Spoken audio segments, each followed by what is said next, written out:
Hi everyone, this is Citlalli from the Mexican movement, and today I want to talk about the power of identity. I think it's very important for us to address identity as a colonized people because identity has been used to continue colonizing us and occupying our land.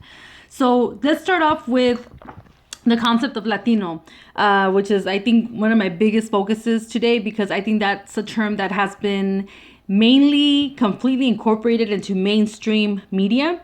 And what I wanted to share with you was some of the history that is being documented today. There's this book called Race and Classification, and it's basically the history of all the different type of racial constructions and identities that Mexicans, in this book primarily, have been used to identify us as known as Mexican. And again, even though this book specifically talks about the Mexican experience, that very much well fits into the experience of all Nicantlaca people that are known as Mexican, Central American, Native American, South American.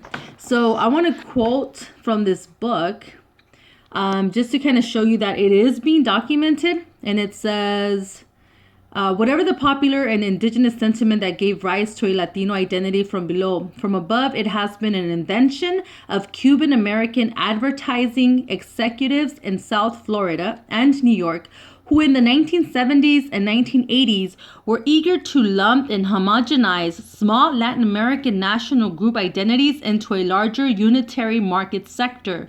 If they could create a clearly identifiable, quote unquote, Latino market, they stood to profit enormously.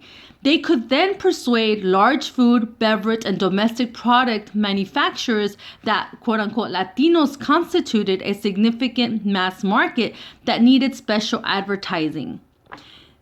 There you have it. A lot of information in a very brief quote. But basically what that is that these Cuban executives were a very minority, which they continue to be today. But let's remember that after the Cuban Revolution, they came here and they were received with instant citizenship by the federal government. And so they were already financially established in Cuba.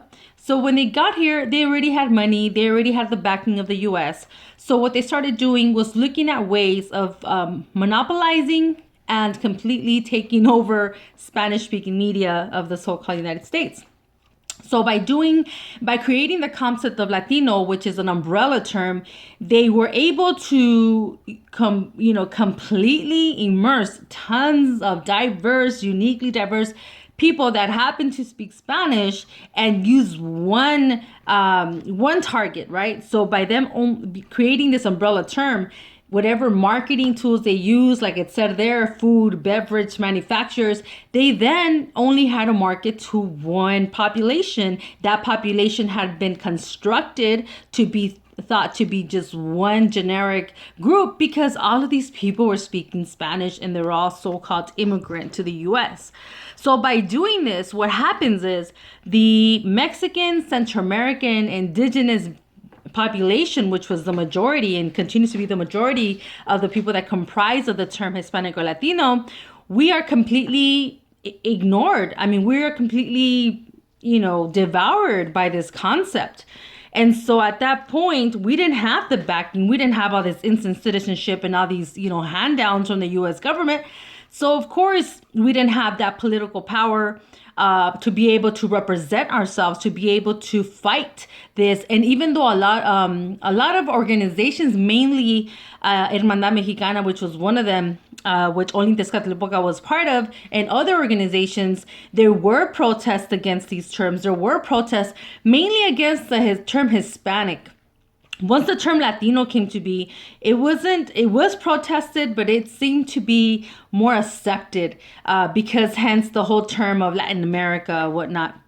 So anyway, so you have a colonial project using an identity that does not define the people whom it's, taking over and controlling.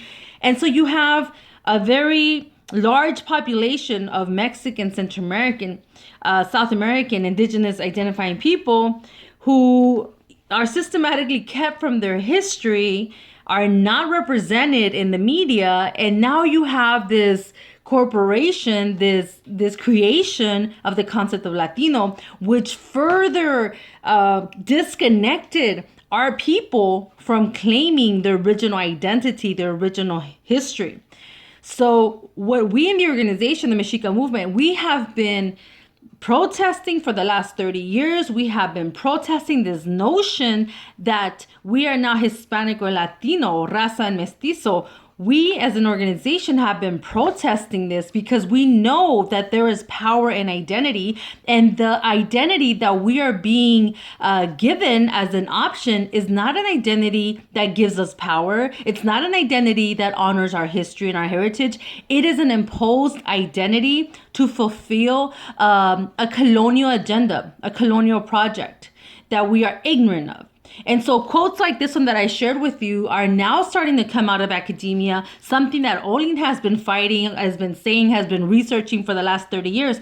It's nice to see that more people are starting to talk about this. In all seriousness, they're actually documenting, they're in academia talking about this.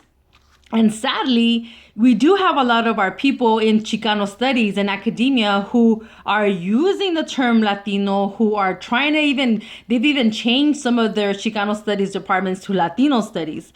So I really hope those Chicano studies professors and departments start to question their own influence of the term Latino. And I hope that they read these type of books, because this is a total exposure to what a colonial intent was behind the creation of Latino and Hispano.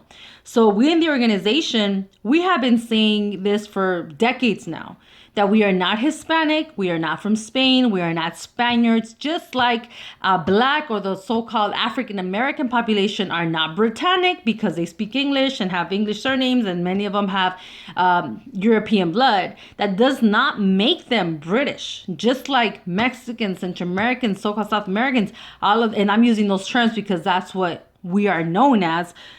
Just because we speak this language, oh wait, I'm speaking English. Porque hablo el español no quiere decir que soy de España. Just like when I'm speaking English doesn't make me British. But that logic is lost when you are completely targeted and given all of these massive commercialized notions of marketing of the Latino concept. So I thought it was really important to bring this up, because I think it's important for people to understand that there is power in identity. And the power that we have as a people is being robbed by these colonial identities. We in the Mexica movement are refusing to call ourselves Hispanic and Latino. We're telling our people to let's call ourselves by what the names that our ancestors called ourselves. We use the term Nicantlaca. Not that our people use that today, and it's not a common concept in the Nahuatl speaking population. However, it is an alternative to honor our people and say we are Nicantlaca, we're the indigenous people here. By no means does that belittle any other of our languages here, because we had thousands upon thousands of languages. But what I'm saying is we need to come up with our own identities. We need to create our own identity. We need to honor our own identity, our presence on this land, and the presence of our ancestors. So let's give power to ourselves. Let's give power and honor the language of our ancestors. And let's use an identity that's going to liberate us, not continue to enslave us to this European culture and colonial project of Hispanic or Latino. This is Citlalli from the Mexica movement. Thank you very much for watching this video. I will be giving you more information soon. I'm trying to get more presentations put together to talk about the different aspects of our history, because it's a lot of history. But again, just trying to share this information in as clear and concise ways as possible. Thank you for watching. Citlalli from the Mexica movement.